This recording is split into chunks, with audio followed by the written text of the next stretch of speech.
How to turn on your Gmail notification. In this video, guys, I'm going to be walking you through on how you can turn on your Gmail notification on iPhone. So the first step I want you to be doing is to go ahead and open your settings. When you open your settings, you can go ahead and use the search icon and search for Gmail, guys. Or if you don't want to, you can just go ahead and scroll a little bit. So let's scroll down. So as you can see, guys, here is my Gmail application. So just go ahead and click open.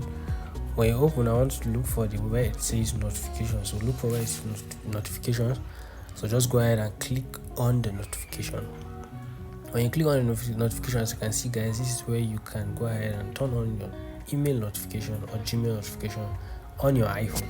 So you can go ahead and, if this is toggle off, just go ahead and turn it on. You can go ahead and play around with this. If you don't want lock screen notification, you can go ahead and turn it off. If you don't have notifications enter, you can go ahead and do that. You can go ahead and disable the sound. If you don't want the sound, you can go ahead and change the sound if you want to.